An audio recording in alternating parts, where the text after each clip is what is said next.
À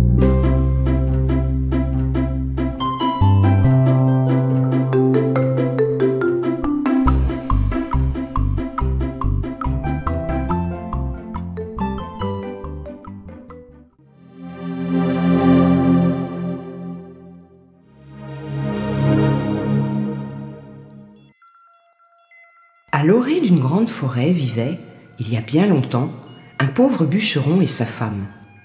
Ils avaient 7 garçons.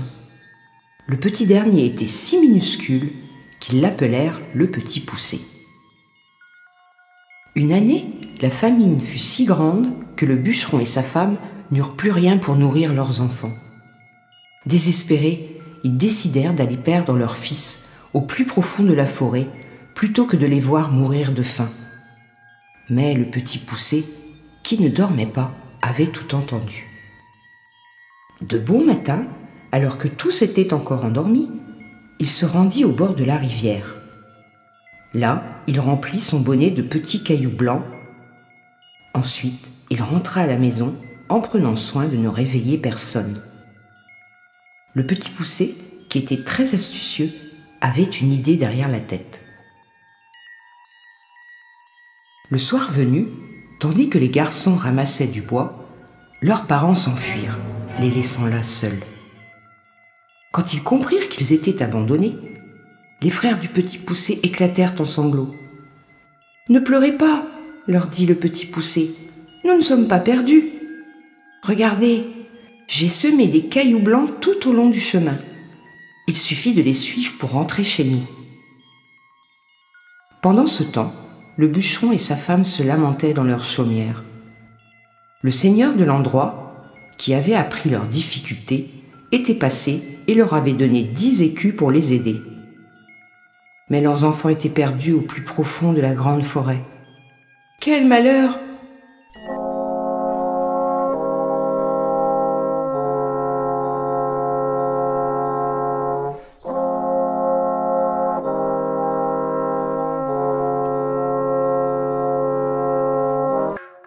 Papa, maman, nous voilà! À ces cris joyeux, les pauvres parents se précipitèrent et embrassèrent leur fils. Mais les 10 écus furent vite dépensés. Bientôt, la misère reprit le dessus et fut plus grande encore qu'auparavant.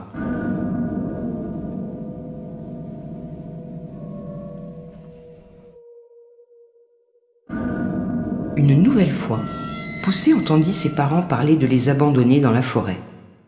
Malheureusement, le lendemain à l'aube, le garçonnet ne put aller chercher des petits cailloux. La porte était fermée à double tour. Il eut alors une autre idée. Émietter des morceaux de pain. Mais il avait oublié que les moineaux adorent les miettes de pain. Les voilà bel et bien perdus. Impossible de retrouver le chemin du retour. Aussi, le Petit Poucet grimpa à la cime d'un hêtre pour essayer de se repérer. « Là, je vois une grande maison! Nous sommes sauvés !» cria-t-il à ses frères. «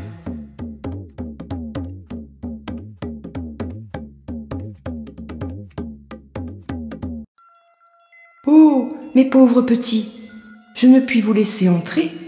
Ici, c'est la demeure d'un ogre terrible, et il va bientôt rentrer. Par pitié, ma brave dame, laissez-nous entrer. Nous avons très faim et très froid. Nous nous cacherons avant le retour de votre mari. » La femme de l'ogre se laissa attendrir et les fit entrer. Elle leur donna à manger et ils se réchauffèrent près d'un bon feu. Ensuite, elle les cacha dans un grand coffre. « Ça sent la chair fraîche ici, » rugit l'ogre, à peine rentré. « Mais non, mon cher mari, c'est sans doute le rôti que je vous prépare. »« Mon odorat est infaillible. »« Ah, les voici dans ce coffre. »« Je les avais mis là pour vous faire une surprise, » balbutia la pauvre femme. « Et ils seront plus tendres encore après une bonne nuit de repos. »« Tu as raison, femme. Va donc les mettre au lit et serre-moi ce fameux rôti. Je m'occuperai d'eux demain. » La brave femme coucha les 7 frères dans un grand lit, à côté de celui des 7 filles de l'ogre. « Je viendrai vous libérer demain dès l'aube, quand mon mari dormira encore, » leur promit-elle à voix basse.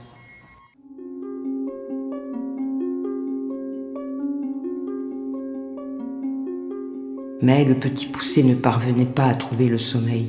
« Et si l'ogre venait nous égorger pendant la nuit ?» pensait-il. Dans le lit voisin, les 7 filles de l'ogre dormaient à poings fermés. Chacune avait une couronne en or posée sur la tête. Alors, il lui vint une idée. Tout doucement, sans réveiller les 7 filles, il ôta les couronnes et les mit sur la tête de ses frères et sur la sienne. Puis il plaça leur bonnet sur la tête des fillettes. Au milieu de la nuit, l'ogre vint à tâtons dans la chambre, muni d'un énorme couteau. « Qu'allais-je faire ?» dit-il en sentant les couronnes. Puis il toucha les bonnets et, sans hésiter, il égorgea ses filles. Alors, il retourna se coucher. « Vite, mes frères, sauvons-nous par la fenêtre !» chuchota Poucet.